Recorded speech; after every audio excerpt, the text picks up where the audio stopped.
Na realidade, é um prazer estar aqui. O prazer é redobrado porque encontrei dois ex-alunos. O Daniel foi meu aluno, o Washington foi meu aluno, parece que tem mais um aí. Você também. Mais alguém foi meu aluno? Eu já tive no cursinho aproximadamente 100.400 alunos. Portanto, eu sou um homem que não tem direito à privacidade. E a reação dos ex-alunos normalmente é estranhíssima. Estou jantando no restaurante e um me encontra: professor, o senhor comendo? Mas tem a sensação que a gente não existe fora da sala.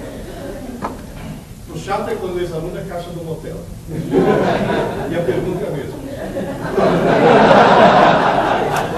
O que eu queria discutir com vocês, nesses 100.400 alunos, vocês têm ideia da experiência que eu acumulei?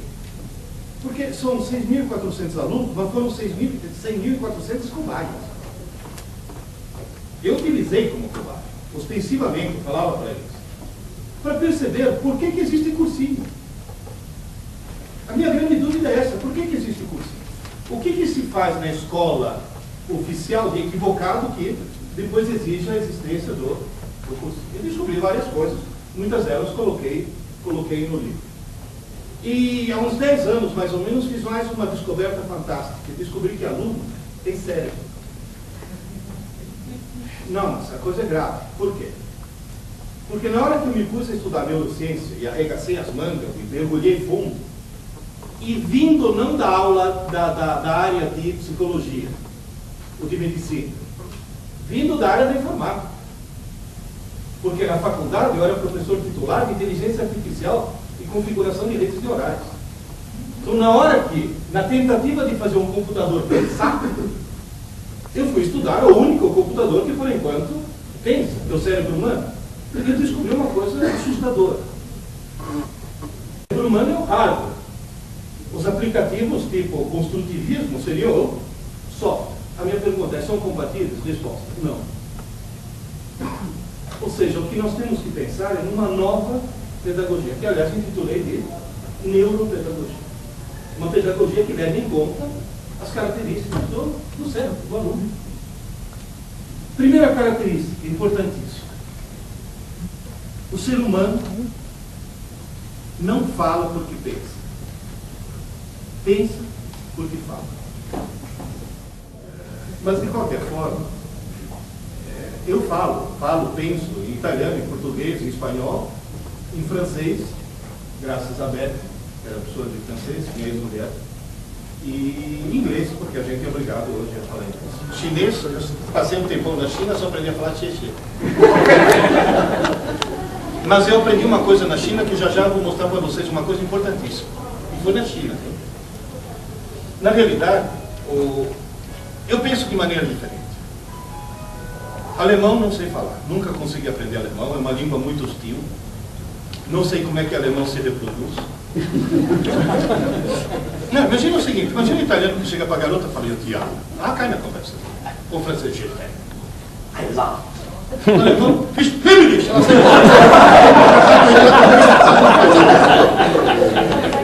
Mas de qualquer forma, eu tive uma aula de alemão. Me ensinaram que G, você não lê G, você lê G, EU, você lê OI. E se você me der um texto em alemão, eu leio. Guten Morgen, mein lieber Freund. Wie geht's? Alles gut, tá? Gehen wir eine Tasse Kaffee trinken? Ja, bitte. O que seria? Eu sei lá. Ou seja, o que eu sou em alemão? Analfabeto funcional. Alguém que sabe transformar letras em sons, mas não em ideias. Esse é o ponto-chave. Na verdade, em português, nós temos algumas armadilhas linguísticas terríveis. Uma delas eu descobri esse ano. Eu estava em Londrina, estou viajando o Brasil inteiro. Estava em Londrina, dei uma entrevista na Folha de Londrina, que é o jornal mais importante lá do Paraná, e a jornalista pegou uma frase minha, pensou essa frase, colocou na primeira página, em boa companhia. Vocês estão vendo o Obama. O Brasil tem milhões de alunos e pouquíssimos estudantes. Na minha opinião, a frase era muito óbvia. E ela achou que a frase era uma frase de efeito. Falei, mas por que você estranhou? Ah, professor, todo mundo acha que aluno e estudante seja a mesma coisa. E não é. Aluno é alguém que assiste aula. Estudante é alguém que estuda. E são duas atividades antagônicas. É fundamental. Teve uma mãe que chegou para mim e falou, ah, minha filhinha estuda de manhã. Falei, ah, bom, então ela assiste aula à tarde. Não, ela assiste aula de manhã. Falei, ah, bom, então sua filha estuda à tarde. O senhor não entendeu, ela estuda de manhã. Aí eu parei. Falei, a coisa vai longe, a história vai continuar muito bem. Assistir aula é uma atividade coletiva e passiva. Estudar é uma atividade solitária e ativa. Quem assiste aula absorve, quem estuda produz. Portanto, não só não é sinônimo, como são antagônicas. Uma exclui a outra. E o grande problema dessa armadilha qual que é? Deu o último sinal, acabou a última aula, o que as pessoas dizem? Por hoje eu já estudei. Por hoje você já assistiu a aula, que é a parte menos importante do processo. Falta estudar. Esse é o problema.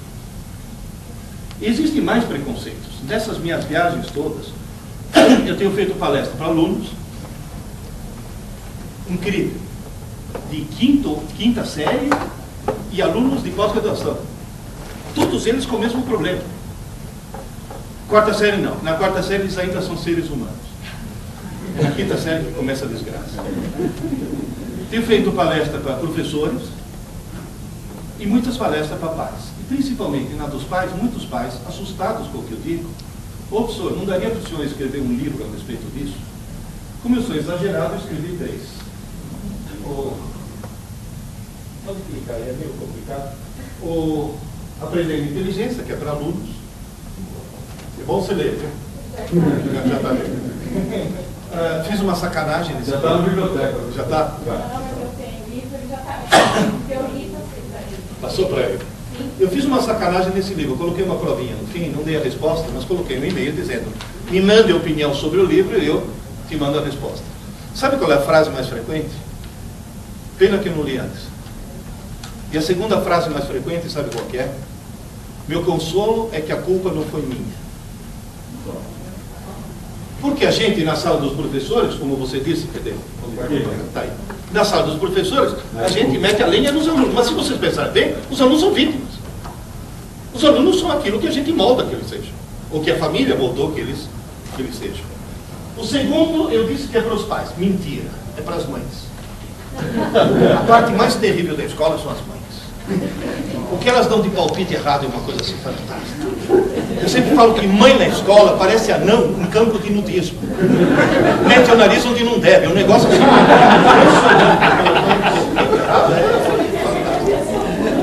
E o terceiro volume, que espero que vocês leiam, é para professores e pedagogas inteligentes. Quando eu falei isso, meu filho falou: pai, que meu filho é meu editor, eu acho que em Brasília não vai vender muito. Porque realmente em Brasília nós temos problemas. Mas aí está mais um preconceito. Qual é a palavra em comum aos 3 títulos? As neurociências já demonstraram, e a psicologia ainda não chegou lá, infelizmente, e a pedagogia está muito longe também disso, já demonstraram que a inteligência, talento e vocação são qualidades aprendidas. Não, vamos das famílias? Não. Por quê? Quando eu dava aula na PUC, eu dei aula na pós-graduação da PUC durante 4 anos, num curso de formação de terapeutas familiares. Se você está estranhando o que um físico faz no curso de terapia familiar, eu quero deixar bem claro que se eu tenho um cara que entende de família, eu sou. Casei 4 vezes. Não é fantástico? 5. Mas eu chego. Minha mulher não me ouça. Nem a minha. Moral da história. Nesse curso eu dizia, os meus alunos eram todos assim, psiquiatra, psicólogo. Eu falava, gente, se você estiver perdendo o jogo, não mude os jogadores. Mude as regras do jogo. É só mudar as regras do jogo. Então é facílimo. O Brasil poderia virar Finlândia amanhã. Amanhã. Se conseguíssemos, em 24 horas, mudar 3 regras. Que nós vamos ver já com essa. Só que antes de mudar as regras, tem uma pergunta que não quer calar. quem está muito arriba de nós outros? Os hermanos. Por que os alunos argentinos são muito mais inteligentes do que os alunos brasileiros? Por que o trânsito de São Paulo está um inferno? Porque só na cidade de São Paulo tem mais veículos que na Argentina inteira. Vocês sabiam disso? E por que os argentinos são mais inteligentes? Porque só na cidade de Buenos Aires tem mais livrarias do que no Brasil inteiro. Eu vou repetir, só na cidade de Buenos Aires tem mais livrarias do que no Brasil inteiro. E eu vou relatar, eu estava em Buenos Aires, precisei de um remédio às 3 horas da manhã. Saí do hotel e antes de achar uma farmácia aberta, achei 2 livrarias abertas, às 3 horas da manhã. Então, na realidade, a grande diferença é essa. Eles são mais cultos que a gente porque eles leem muito mais. Ponto final. Aluno argentino lê. Aluno brasileiro assiste Malhação. Essa Agora vocês vão dizer, professor, quais são as 3 regrinhas a serem mudadas? É só fazer os alunos brasileiros, em primeiro lugar, só transformar aluno em estudante. Já começa por aí. Aluno é aluno, estudante é estudante. Nós temos muito aluno, tem que transformá-los em estudantes. E fazer os alunos deixarem de cometer 3 erros. O terceiro já cometeu, né?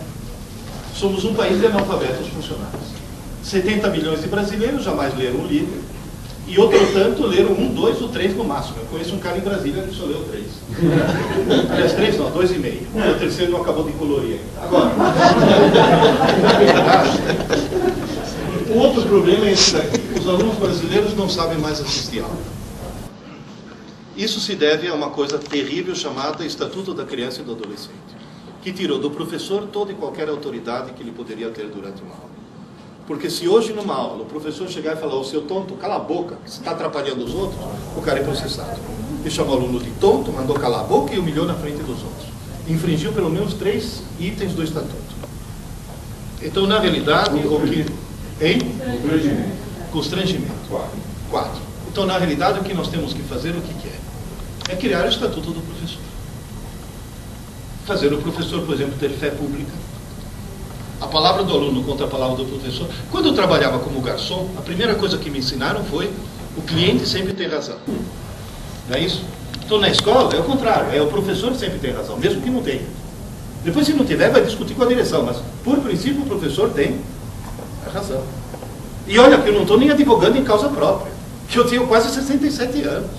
Quando completei 60, eu descobri que o Estatuto do Idoso prevalece sobre o da criança e do adolescente. Não estou brincando. Eu posso bater nos alunos. Eu sou que eu acalentei durante toda a minha carreira. Mas, de qualquer forma, é um problema, sim, terrível. É um problema seríssimo. Agora, o câncer do sistema educacional brasileiro é esse. Estudar para a prova. Porque quem estuda para a prova consegue ir bem na prova, consegue tirar boas notas, consegue passar de ano e consegue um diploma. Só não consegue aprender. Só. Tenta imaginar um cara que me entra na FUVEST no curso de Direito. Vocês concordam que alguém que na escada da inteligência já está num bom lugar, que é muito competitivo entrar em Direito na FUVEST, na USP? Aí o cara passa 5 anos estudando Direito no Largo São Francisco, com a família sustentando. O cara não precisa nem trabalhar. Se forma bacharel em Direito, você vira o diploma dele de bacharel, a menor nota dele foi 8. Um bom aluno. Ele vai fazer o tal exame da ordem e consegue ser reprovado. Consegue ser reprovado no exame da OAB, que cobra o quê? Direito. O que ele fez? Estudou 5 anos do quê? De Direito. Então vamos lá, vai. Pergunta número 1. É alguém lesado mentalmente? Não. Alguém que passou no vestibular da FUVEST competitivo desse jeito? Não é. Segunda coisa, é alguém que fez Direito na Unisquina? Não. Fez Direito no Largo São Francisco. Como é que ele conseguiu ser reprovado? Passou 5 anos da vida dele estudando para a prova, nunca estudou para aprender. Essa é a desgraça, é o câncer do sistema educacional brasileiro. Vamos dizer, mas se ele tira uma boa nota, não quer dizer que aprendeu. Se ele estuda para aprender, óbvio que vai tirar boas notas. Mas se ele estuda para tirar nota, não quer dizer que tenha aprendido. Existem duas técnicas para tirar uma boa nota sem aprender. Uma é ilegal. Vocês sabiam que vocês na faculdade, se um aluno com mais de 18 anos for pego colando, teoricamente você teria que fazer BO? Nem ilícito, penal. E eu sempre falo, a frase mais canalha que já escutei desde que estou no Brasil é a famosa: quem não cola não sai da escola. Isso é canalice. Porque o problema de colar não é só um problema técnico, o problema é ético. Se você deixar uma criança de 10 anos colar, quando crescer vira o quê? Senador. Tem que cortar o mal, né? Agora, como é que alguém que não cola consegue tirar uma boa nota sem aprender? A escola marcou uma prova na quinta-feira de manhã. Quinta-feira de manhã tem prova de geografia. Quando é que um aluno normal começa a estudar? A quarta não é normal. Quarta é alguém que tem visão a longo prazo. Na quarta-feira ele chega e fala: mãe, me acorda meia hora mais cedo. Ou na quinta-feira: professora, posso estudar na sua aula porque eu tenho prova na aula seguinte? Me dá mais 5 minutos.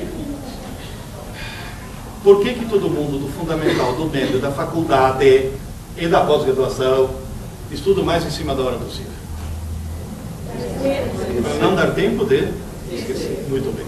E se tiver tudo fresquinho, dá para tirar nota, não dá? E logo depois? Viva a Tunísia, né? E viva a Tunísia. Vocês percebem, gente, o absurdo que é, a farsa, a palhaçada que virou o sistema escolar brasileiro. Esse é o câncer. Agora vamos ver quais são as causas. Então vamos ver. Por que as pessoas ficaram mal educadas? Simples. Porque se criou o hábito no Brasil de se ter um televisor ligado o tempo todo. Quer dizer, e o que isso tem a ver? Tem a ver que todo brasileiro se acostumou a ter alguém falando com ele que pode ser ignorado. Onde quer que você vá, tem um zum de fundo. É zum, é zum. E aí, de repente, o professor vira um zum. Você não consegue mais ir no cinema. As pessoas falam em voz alta. Já repararam isso? É simplesmente. Eu não aguento mais. Eu entrei na internet e depois vou mostrar para vocês. $8,99. Controle remoto Ninja. Eu sempre ando com ele. É um controle remoto que desliga qualquer televisor do mundo. Onde quer que eu vá, eu apagando. E o mais engraçado é a reação das pessoas. Estou no hotel tomando o meu café da manhã. Não quero a companhia do Louro José no meu café da manhã. Então eu pego o Ninja.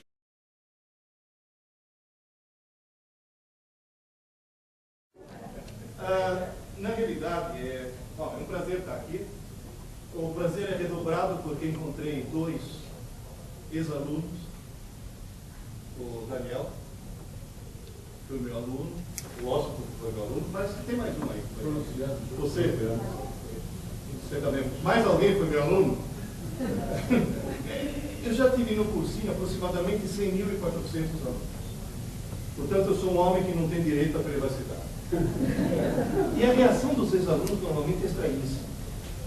Estou jantando no restaurante e um me encontra: professor, o senhor comendo? Mas tem a sensação que a gente não existe em da sala. O chato é quando o ex-aluno é caixa do motel. E a pergunta é a mesma. O que eu queria discutir com vocês, nesses 100.400 alunos, vocês têm ideia da experiência que eu acumulei? Porque são 6.400 alunos, mas foram 100.400 cobaias. Eu utilizei como cobaia, ostensivamente, falava para eles, para perceber por que existe cursinho. A minha grande dúvida é essa: por que existe cursinho? O que se faz na escola oficial de equivocado que depois exige a existência do cursinho? Eu descobri várias coisas, muitas delas coloquei no livro. E há uns 10 anos, mais ou menos, fiz mais uma descoberta fantástica. Descobri que aluno tem cérebro. Não, mas a coisa é grave. Por quê? Porque na hora que eu me pus a estudar neurociência e arregacei as mangas e mergulhei fundo, e vindo não da aula da área de psicologia ou de medicina, vindo da área da informática, Porque na faculdade eu era professor titular de inteligência artificial e configuração de redes neurais. Então, na tentativa de fazer um computador pensar, eu fui estudar o único computador que, por enquanto, pensa, que é o cérebro humano. E eu descobri uma coisa assustadora. O cérebro humano é o hardware. Os aplicativos tipo construtivismo seriam o software. A minha pergunta é, são compatíveis? Resposta, não. Ou seja, o que nós temos que pensar é numa nova pedagogia, que aliás intitulei de neuropedagogia. Uma pedagogia que leva em conta as características do cérebro, do aluno. Primeira característica, importantíssima. O ser humano não fala porque pensa. Pensa porque fala. Mas, de qualquer forma, eu falo, penso em italiano, em português, em espanhol, em francês, graças a Beth, que era professora de francês, minha ex-mulher, e em inglês, porque a gente é obrigado hoje a falar inglês. Chinês, eu passei um tempão na China, só aprendi a falar xixi. Mas eu aprendi uma coisa na China que já vou mostrar para vocês, uma coisa importantíssima. E foi na China. Na realidade, eu penso de maneira diferente. Alemão não sei falar, nunca consegui aprender alemão, é uma língua muito hostil. Não sei como é que alemão se reproduz. Não, imagina o seguinte, imagina um italiano que chega para a garota e fala, eu te amo. Ah, cai na conversa. Com francês, je t'aime. I love. O alemão, ich liebe dich.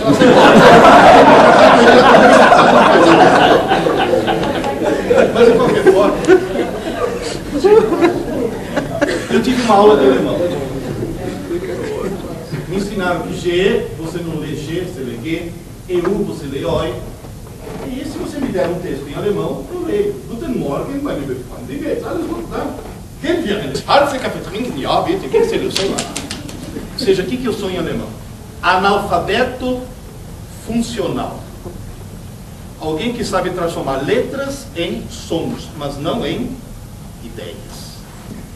Esse é o ponto-chave. Na verdade, em português nós temos algumas armadilhas linguísticas terríveis. Uma delas eu descobri esse ano. Eu estava em Londrina, estou viajando o Brasil inteiro. Estava em Londrina, dei uma entrevista na Folha de Londrina, é o jornal mais importante lá do Paraná, e a jornalista pegou uma frase minha, pensou essa frase, colocou na primeira página, em boa companhia. Vocês estão vendo o Obama. O Brasil tem milhões de alunos e pouquíssimos estudantes. Na minha opinião, a frase era muito óbvia. E ela achou que a frase era uma frase de efeito. Falei, mas por que você estranhou? Ah, professor, todo mundo acha que aluno e estudante seja a mesma coisa. E não é. Aluno é alguém que assiste aula. Estudante é alguém que estuda. E são duas atividades antagônicas. É fundamental. Teve uma mãe que chegou para mim e falou, ah, minha filhinha estuda de manhã. Falei, ah, bom, então ela assiste aula à tarde. Não. Ela assiste aula de manhã. Falei, ah, bom, então sua filha estuda à tarde. O senhor não entendeu, ela estuda de manhã. Aí eu parei. Falei, a coisa vai longe. A história vai continuar muito bem. Assistir aula é uma atividade coletiva e passiva. Estudar é uma atividade solitária e ativa. Quem assiste aula absorve, quem estuda produz. Portanto, não só não é sinônimo, como são antagônicas. Uma exclui a outra.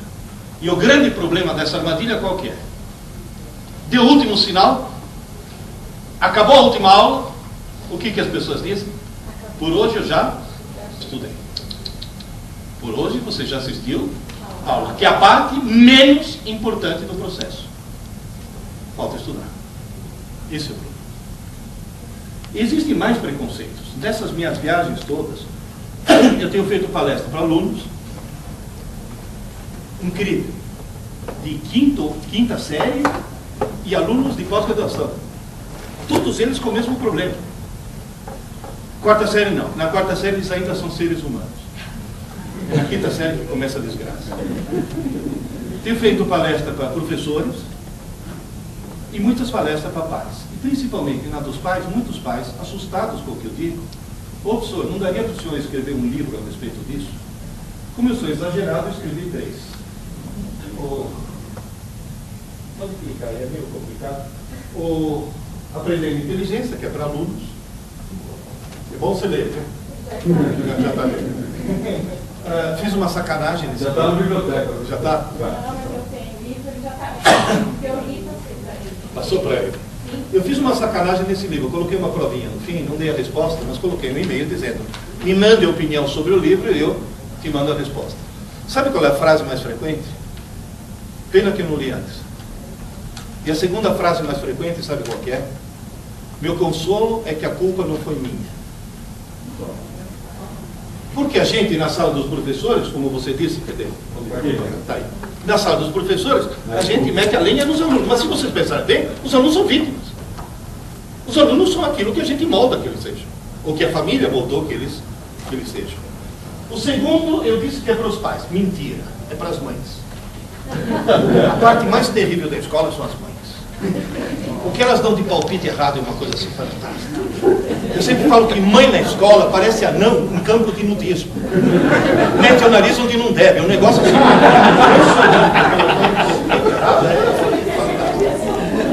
E o terceiro volume, que espero que vocês leiam, é para professores e pedagogas inteligentes. Quando eu falei isso, meu filho falou: pai, que meu filho é meu editor, falou: acho que em Brasília não vai vender muito. Porque realmente em Brasília nós temos problemas. Mas aí está mais um preconceito. Qual é a palavra em comum aos 3 títulos? As neurociências já demonstraram, e a psicologia ainda não chegou lá, infelizmente, e a pedagogia está muito longe também disso, já demonstraram que a inteligência, talento e vocação são qualidades abrangentes. Qual é a reação dos outros hóspedes? Eles não percebem que o televisor foi desligado.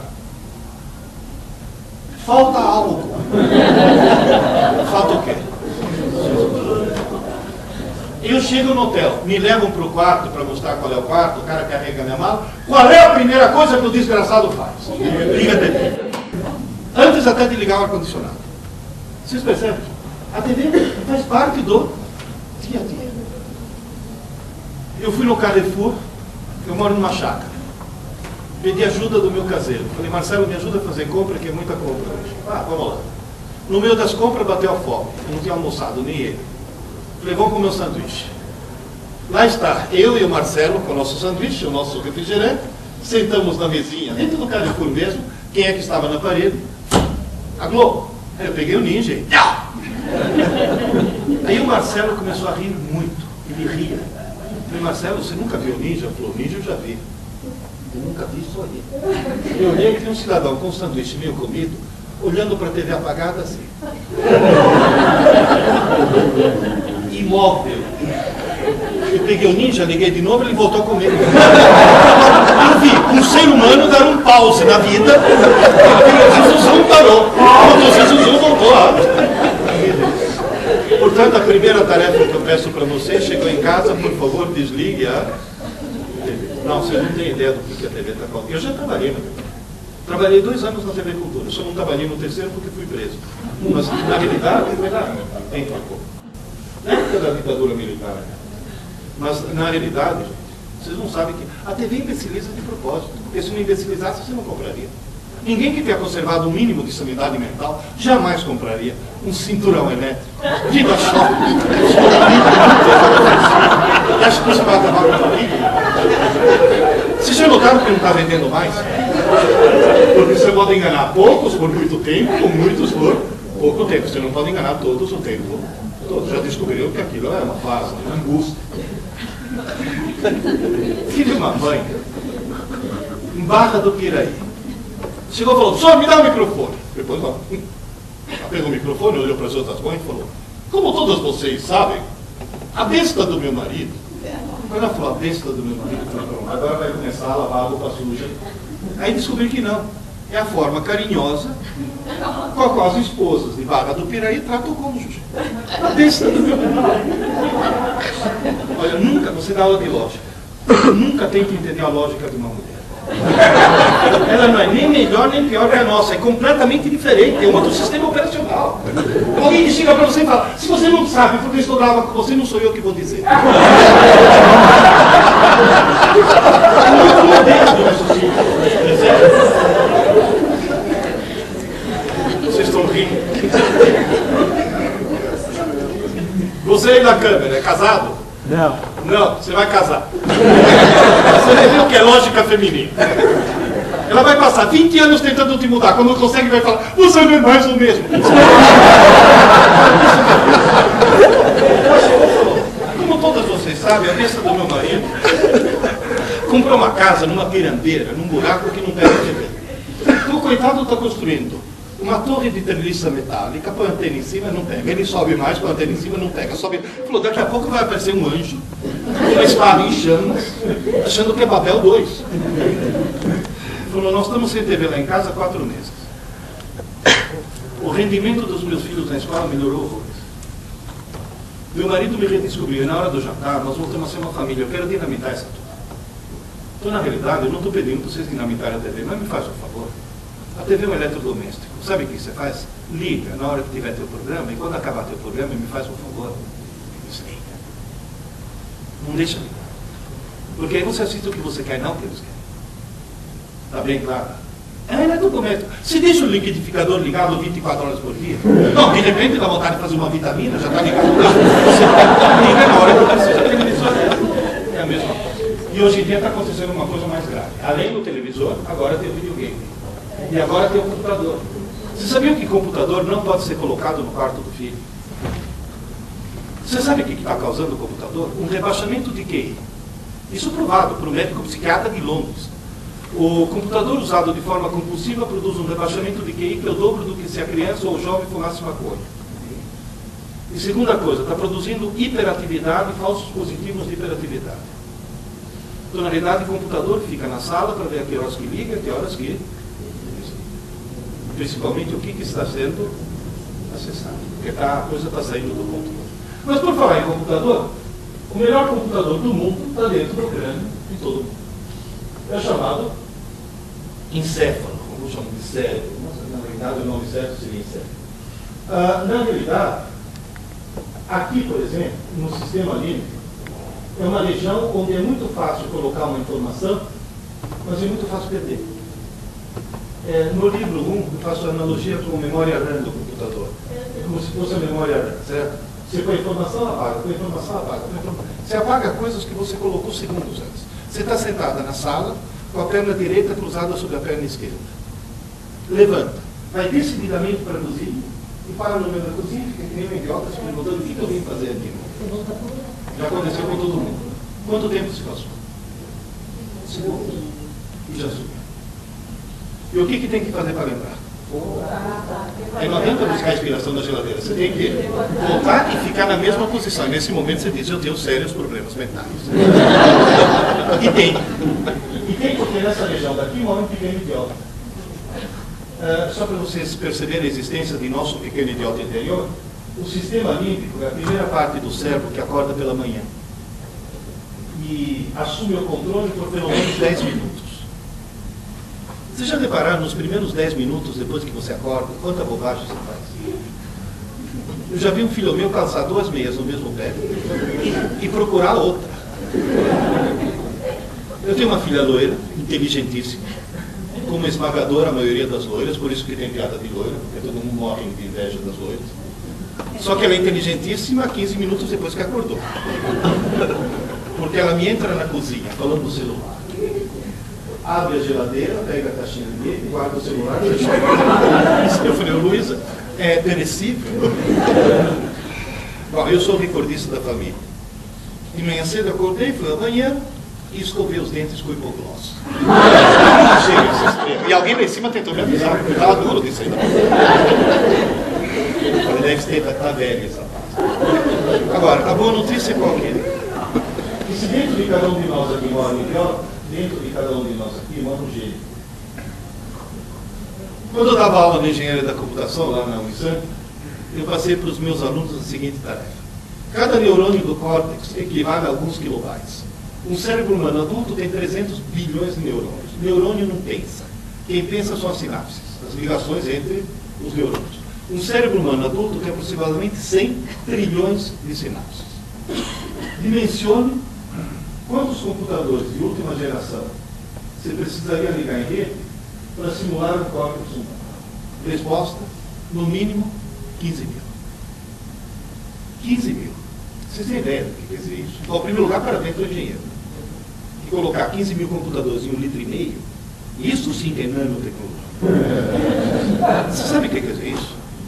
Que no fundo, todo mundo é um gênio. Alguns bem no fundo, mas todo mundo é um gênio.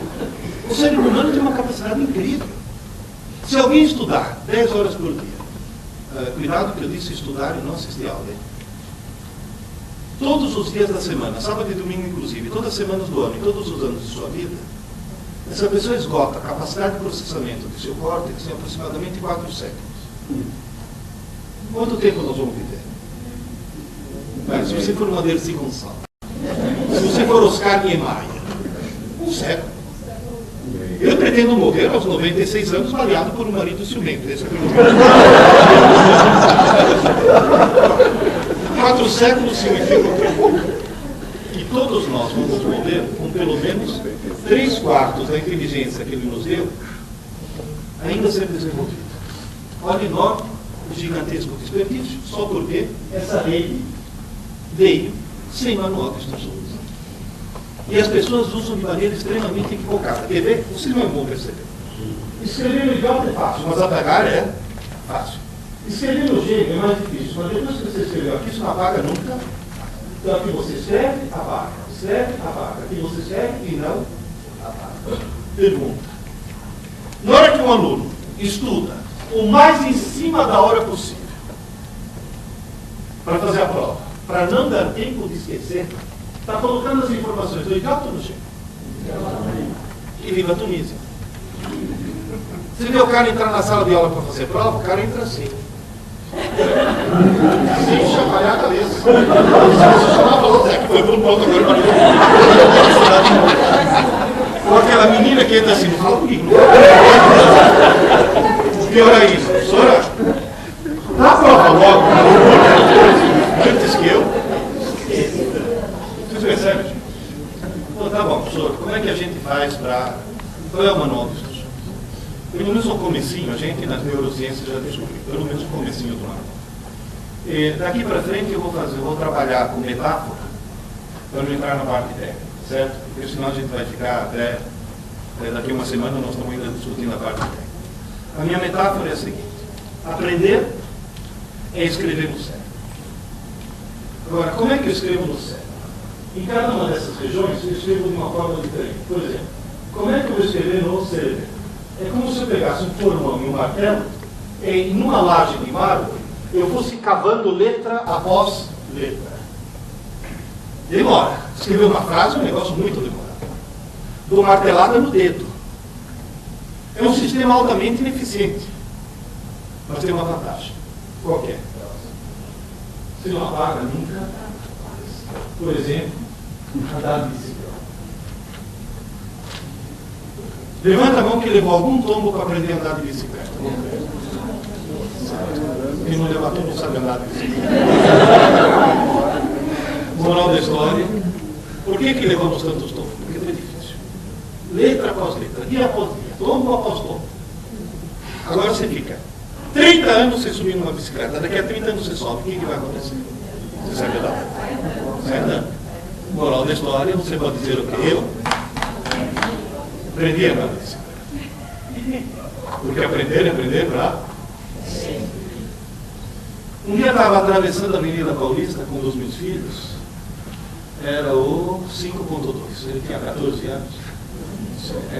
É o quinto filho do segundo casamento. O 5.2 chegou para mim e falou: pai, o que está escrito no alto daquela igreja? Era o Colégio São Luís, sabe a igreja do Colégio?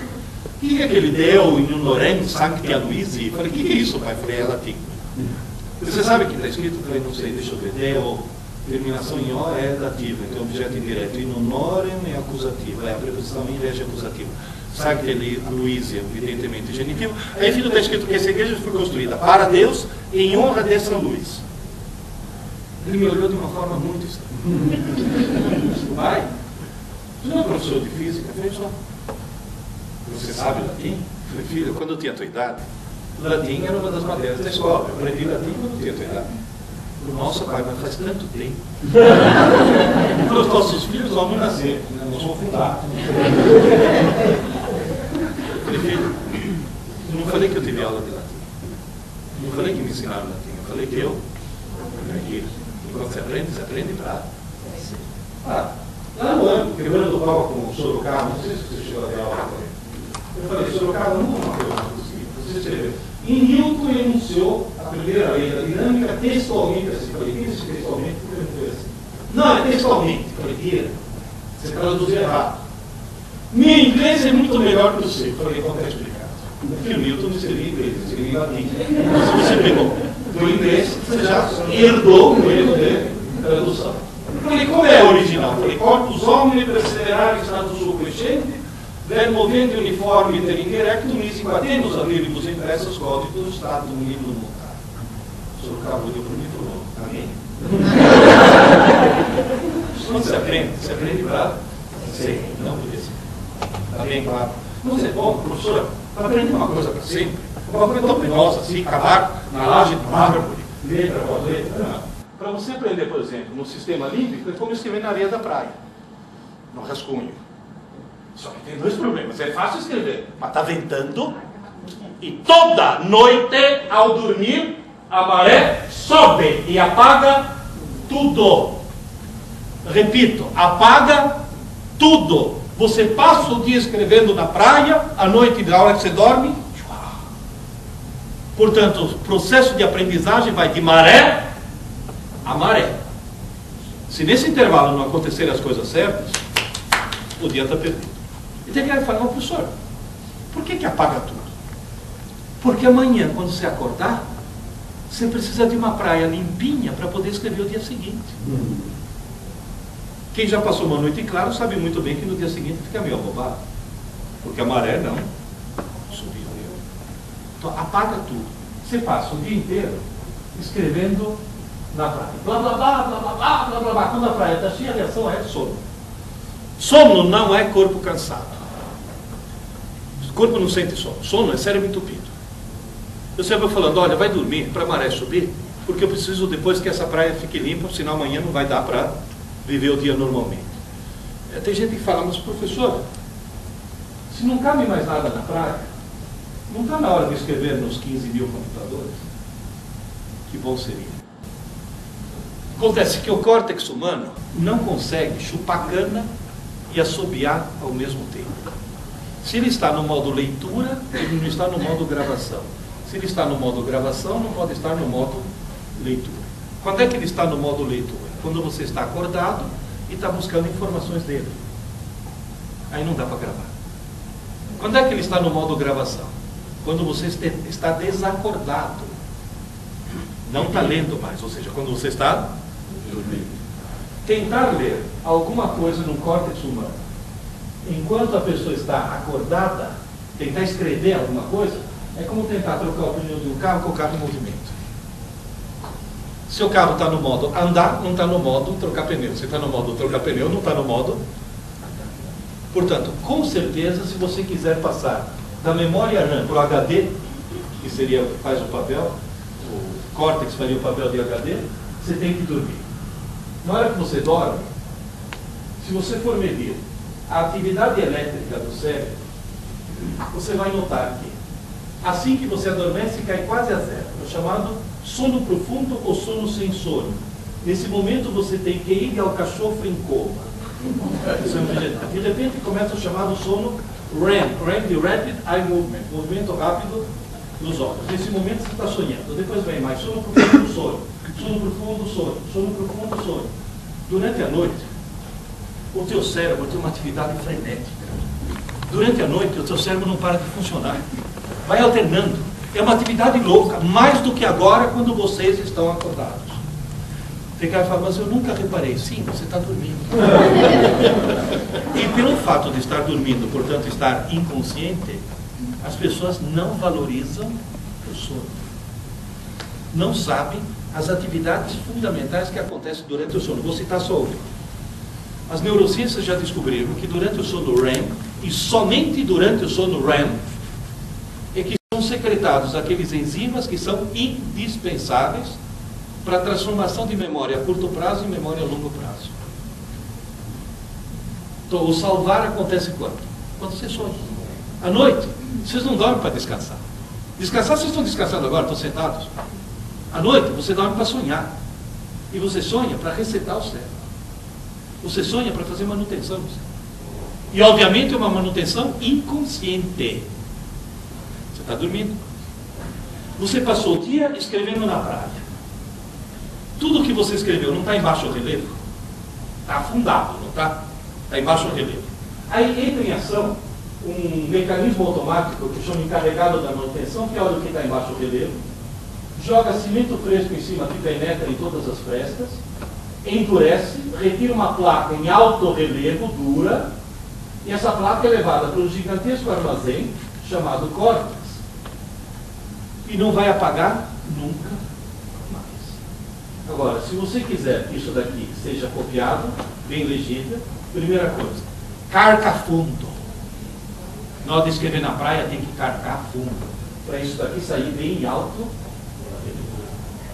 Está bem claro isso? Agora, cuidado que há uma diferença enorme entre aquela laje de mármore, onde você acabou letra após letra, e essa placa, volta só um instante, e essa placa de concreto que você colocou aqui. Qual é a enorme diferença? Na laje de mármore você escreveu o que você queria. Na placa de concreto, quem manda é esse cara aqui. É o inconsciente, não é um processo consciente. Portanto, durante o dia, você passa o dia escrevendo aqui. À noite a maré sobe, joga a maior parte das coisas no lixo, e apenas uma pequena placa é gravada aqui, gerando pouco conhecimento. Você recebe muita informação e gera pouco conhecimento. O que eu falei dos degraus da escada da inteligência bem no começo do papo? Como é que se adquire conhecimento? Pouco hábito. Eu vou dar um exemplo, não estou dizendo que vocês na escola têm que fazer isso. Tente imaginar um curso médio com 30 aulas por semana. Tudo bem? Você pode dar 6 aulas todas as manhãs, de segunda a sexta, ou 5 aulas todas as manhãs, de segunda a sábado.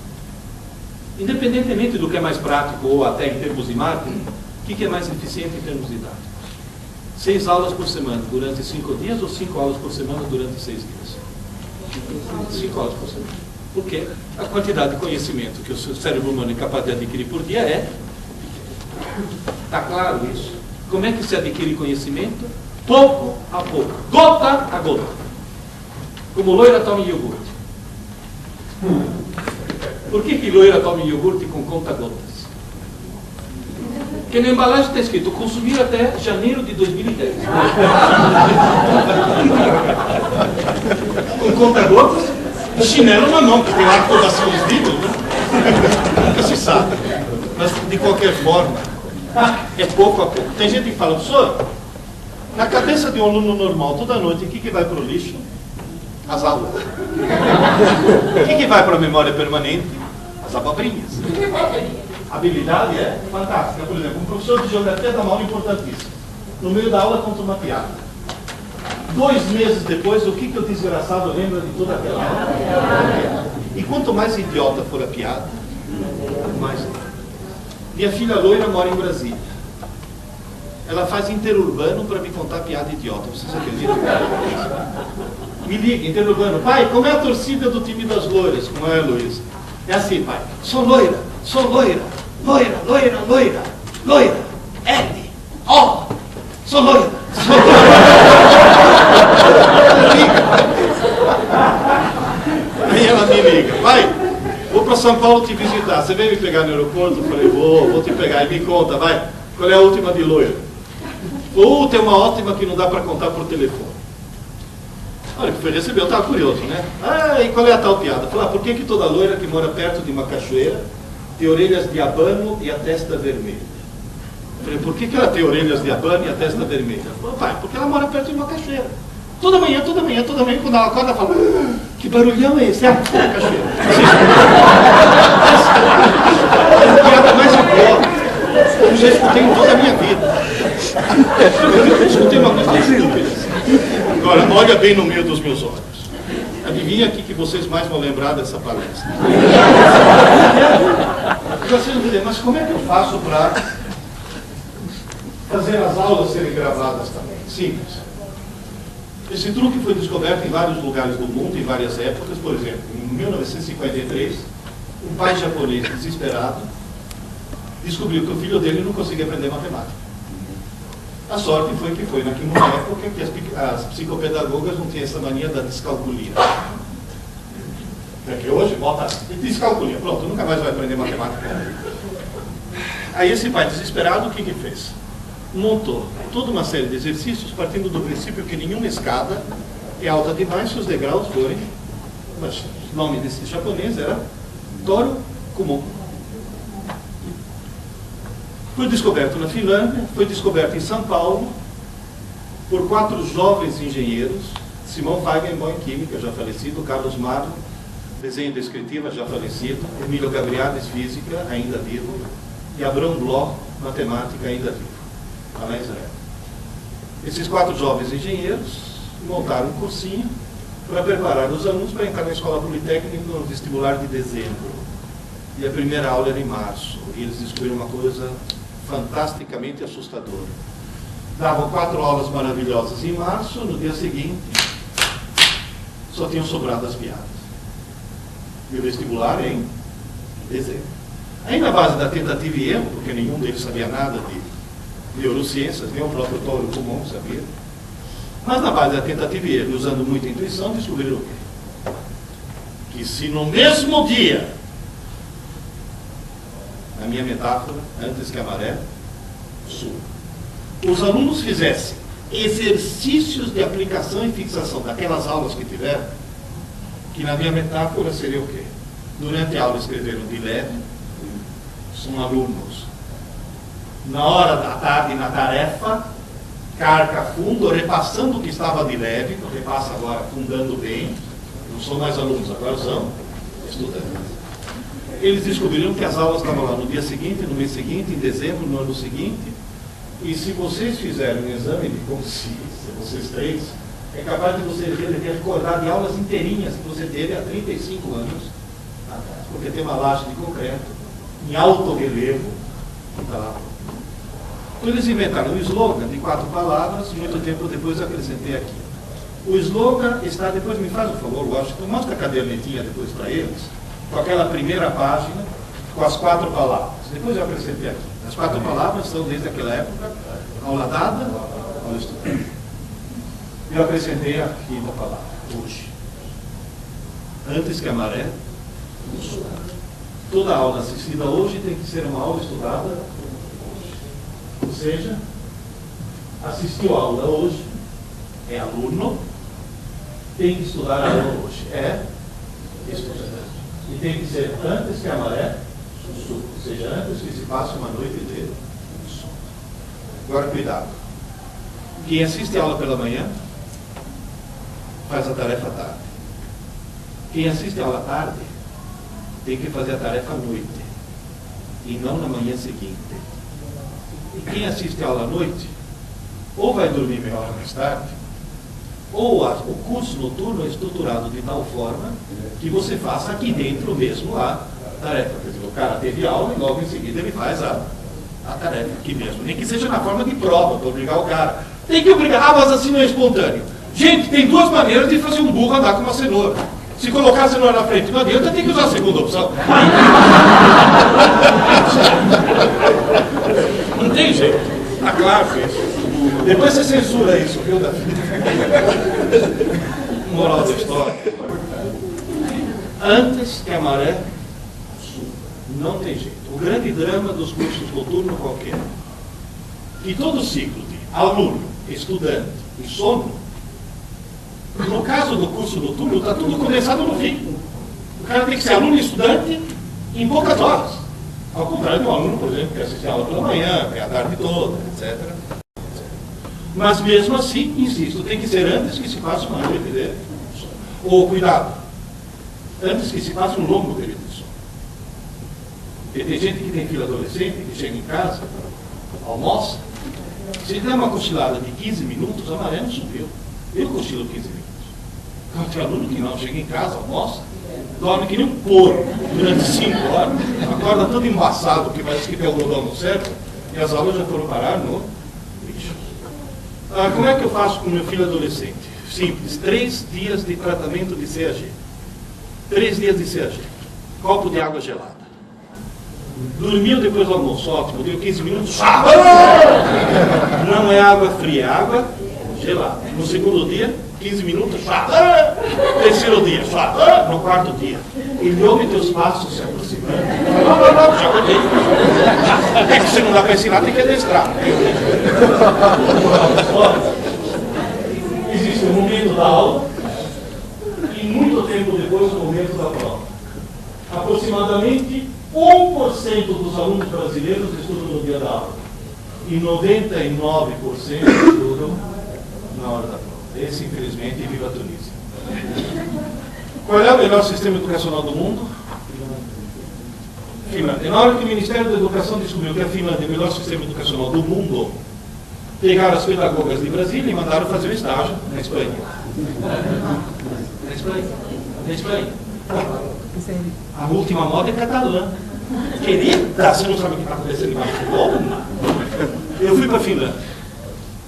Conselho: jamais vá para a Finlândia no inverno. Existe uma coisa, eles têm inclusive uma coisa chamada depressão sazonal. O índice de suicídio é altíssimo. Sabe o que é? Não é o frio, falta de sol. O sol nasce às 11 horas da manhã e se põe às 2 da tarde. Você imaginou? 10 horas da manhã é noite. 11 horas nasce um pálido sol que vai pronto, 2 horas já é noite. E eles bebem, eles mamam uma vodka, que é um negócio assim impressionante. Eu fiz amizade com o professor finlandês, falei: viu? Mas por que você bebe tanto? Ele falou: não, jamais bebo de dia.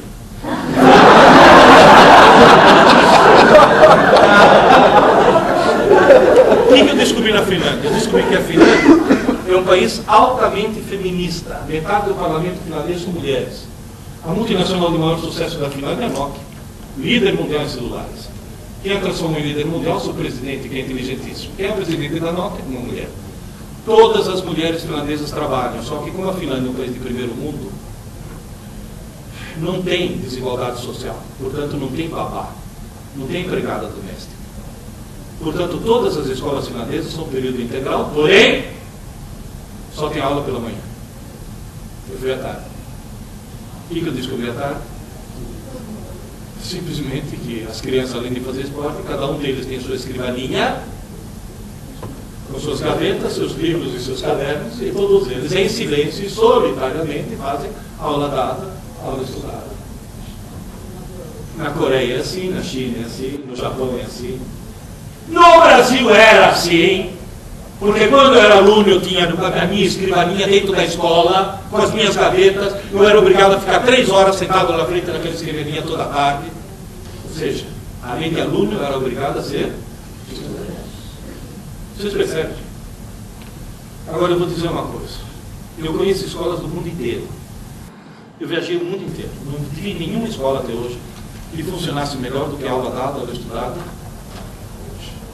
Ou seja, professores, pelo amor de Deus, não se permita nunca dar uma aula sequer sem que ela esteja acompanhada de uma tarefa.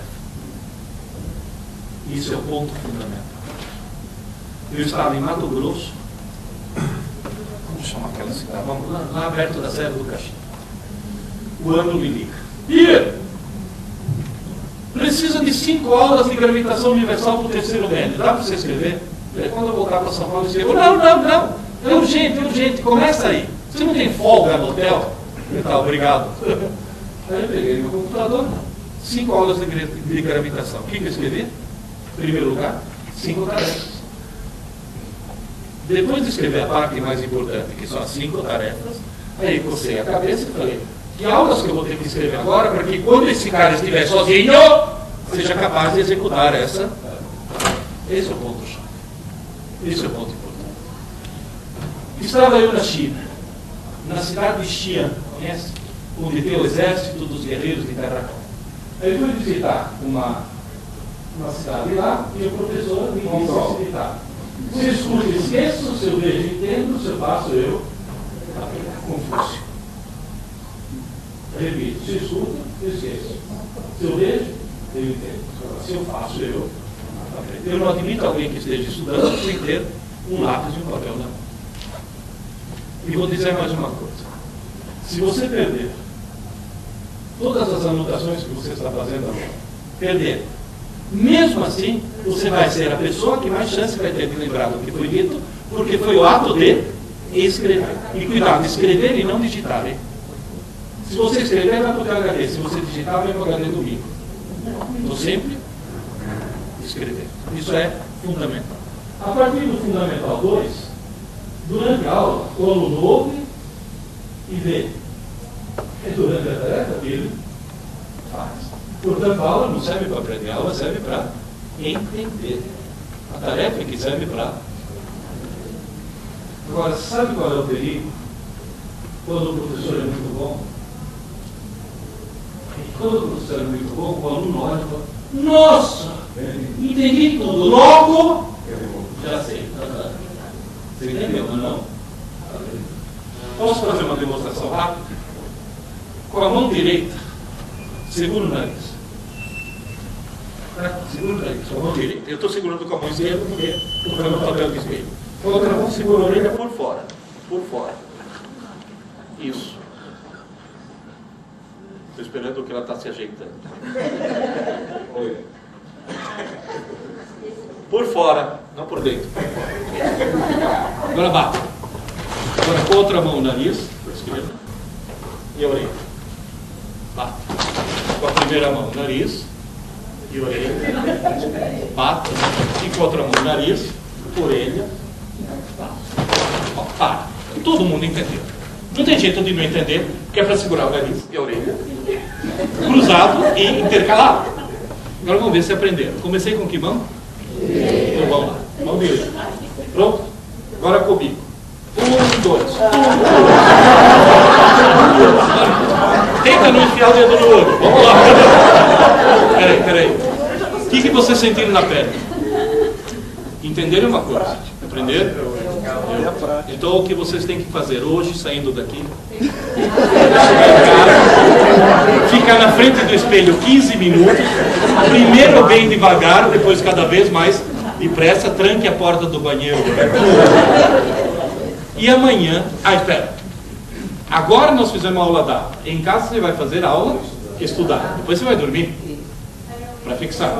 Amanhã, quando vocês encontrarem os outros professores que não puderam estar aqui, e a palestra ontem, o que o professor mostrou? É uma coisa que preocupa. Ele falou que deve ser muito lesado alguém que não consegue fazer. Você pode tripudiar em cima dos outros. Você entendeu? Aprender, tá claro? É claro que quando a criança é pequena, durante a aula ela ouve, vê e faz, ou seja, alterna. É aluno, estudante, estudante, aluno, aluno, estudante, durante a aula. Mas leva uma pequena lição para casa para criar o hábito. Quando o cara está no cursinho, o faz durante a aula é muito pequeno. Não tem muito tempo. Então o que interessa é o que ele faz em casa, ou na sala de estudo. Portanto, a importância da aula vai diminuindo com o correr dos anos de escola, e o estudo solitário vai aumentando cada vez mais. Aqui ele é ultra dependente da tia. Tem a tia, tem auxiliar da tia, tem 12 aluninhos na sala. Quando chega no pré-vestibular, na aula eu tinha 200 alunos. A aula só serve para entender, depois o que o cara vai aprender. Portanto, no fundo, qual é o dever da escola? Fazer o cara subir a escada da inteligência, se transformando em autodidata. Ninguém aprende coisa alguma se não for autodidata. Só que tem um pequeno problema.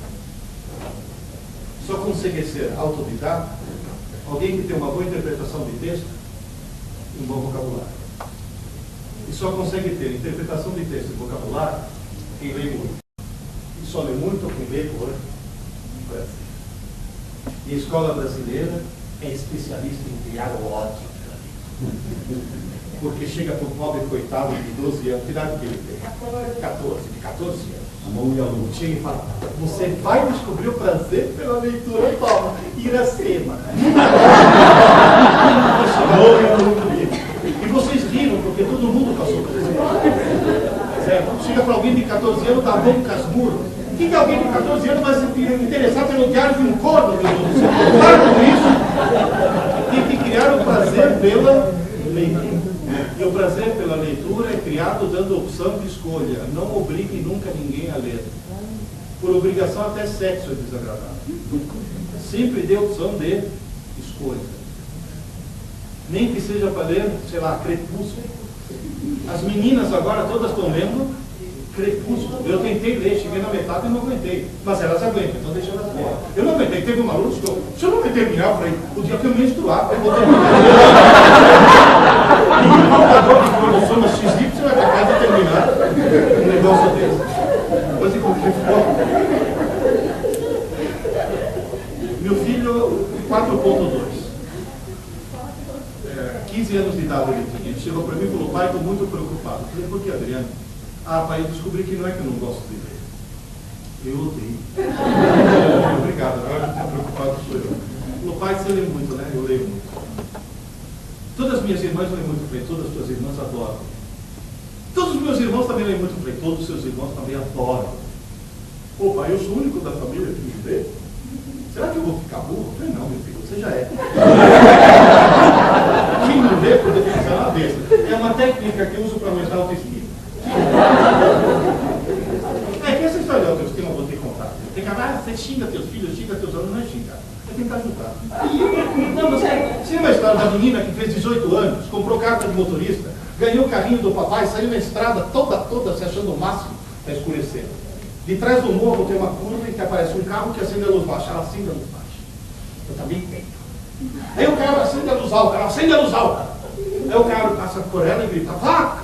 Ela grita, corno! Faz a curva e pum! Bate na vaca que estava no meio. Muitas vezes você pensa que a pessoa está te xingando, a pessoa está tentando.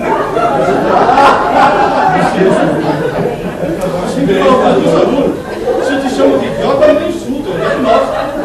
O primeiro passo é para a moral da história. Pô, pai, mas eu já li um livro. Com 15 anos eu tinha lido um livro. Aliás, algumas semanas depois eu fui ler. Me fui obrigado pela escola a ler esse livro. Se fosse o primeiro livro da minha vida, eu seria semi-analfabeto até hoje. Eu nunca vi uma coisa tão horrível. Eu tentava ler e falava, meu Deus do céu, quem que escreveu isso? Ele só pode ser uma freirinha que tem uma maconha. É um livro sobre as crises místico-religiosas de uma galinha. Uma galinha tendo crises místico-religiosas. Adriano, não estou pedindo para você ler um livro, estou pedindo para você descobrir o prazer de ler. Como? Falei, fácil. Foram escritos milhões de livros no mundo, um foi escrito para você, pelo qual eu não sei. Como é que eu acho? É simples, começa a ler um livro qualquer, tá chato, para e começa outro. Para, tua tarefa não é ler. Tua tarefa é descobrir o teu livro, se está chato. Ah, mas se todo mundo falou que é bom para eles, não para você, começa outro. Está chato, para e começa outro. Está chato, para e começa outro. Sabe qual é o perigo? Depois de você fazer isso 4, 5 vezes, você vai ter a falsa sensação que todos os livros do mundo são chato. Não é verdade. Livro é que nem namorado. Tá chato? Troca. Tá chato? Troca. É que nem esposa. Moral da história, na 8ª tentativa ele achou o Hobbit, um tal do Tolkien. Ai, nunca achei que um livro pudesse ser tão divertido. Eu falei, tá salvo.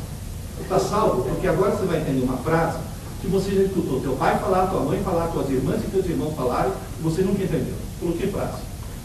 Eu li o livro e assisti o filme, mas o livro é muito melhor do que o...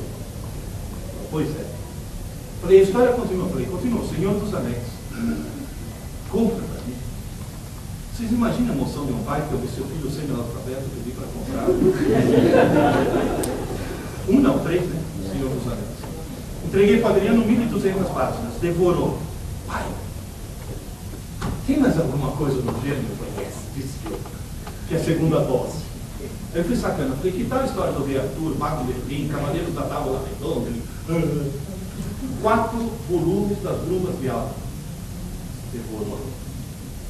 Pai, tem mais alguma coisa no gênero? Tem. Só que vamos mudar um pouco de gênero, né? Senão daqui a pouco se vira feiticeiro. As aventuras completas de Sherlock Holmes, demorou. A trilogia da fundação do Isaac Asimov, demorou. O fim da infância de Arthur Clarke, demorou. Agora eu pergunto, Adriano, odiava, né? Ele odiava a maldita galinha, é isso que ele odiava. Na realidade, hoje o Adriano lê, fala, escreve, pensa fluentemente em português, italiano, espanhol, francês, inglês, até ele empatou comigo. E acabou de voltar de Frankfurt. Aprendeu alemão. Coisa que eu jamais fiz. Não adianta. Chegou um brasileiro e falou, a língua mais suave do mundo é o português. Eu falei, por quê? Borboleta. Ó, dá ideia. Borboleta. Aí o francês falou, não, então francês, borboleta francês? Fuck you. Aí inglês falou, sorry. Então em inglês, borboleta, bota. Aí italiano, não. Na língua pessoal do alemão dele italiano, farfalla. Alemão chegou e falou, nein. Língua mais suave do mundo, alemão, borboleta em alemão, Schmetterling. Schmetterling, que é de uma borboleta de asas de acinose.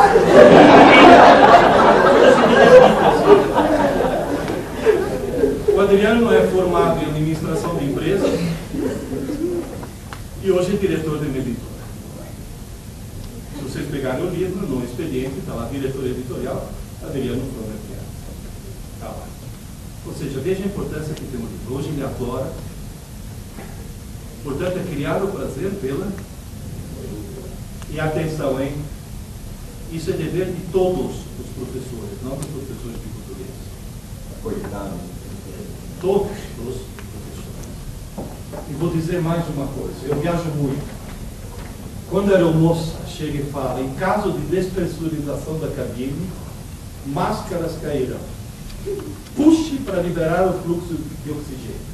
Coloque sobre o nariz a boca, prenda com elástico e se tiver uma criança ao seu lado, coloque a máscara primeiro em você para poder ajudar a criança. Está passada a mensagem? Quer que o aluno leia? Leia, torne-se um leitor. Eu vou encerrar lendo esse e-mail rapidamente. Não vou ler o e-mail inteiro. São centenas de e-mails que eu estou recebendo, mas esse me tocou em particular. Me chamo Paulo, estou lendo o segundo bloco, tá, gente? Me chamo Paulo, sou de Salvador, Bahia, tenho 21 anos e, infelizmente, ainda não passei no vestibular da Federal e da Estadual para o curso de Direito. Agora sei porque até hoje não passei. Estudei errado a vida toda. Agora ouça essa frase. Desde pequena sempre fui a melhor aluna da sala. Porém só estudei para tirar boas notas. Descobri que nunca aprendi de fato. O resultado foi um fracasso vergonhoso nos vestibulares. Eu não entendia como uma aluna nota 10 pudesse ser reprovada tantas vezes no vestibular. Faço vestibular desde 2005, quando terminei o terceiro ano. Agora a Paula entendeu. Ela foi uma boa aluna, mas foi uma péssima. Esse que é o ponto-chave. O nosso dever é transformar alunos em... É isso que nós temos. É o ponto-chave. O resto é tudo absolutamente assim. Se você tivesse falado, faz uma palestra curta de só 5 palavras, eu teria falado aula dada, aula estudada. E uma palestra mais curta ainda, em uma palavra só, leia! Nem que seja para ler Júlia, Bianca, Sabrina. Pelo amor de Deus. Está claro? Gente, muito obrigado. Desculpe pelos segurados tanto tempo.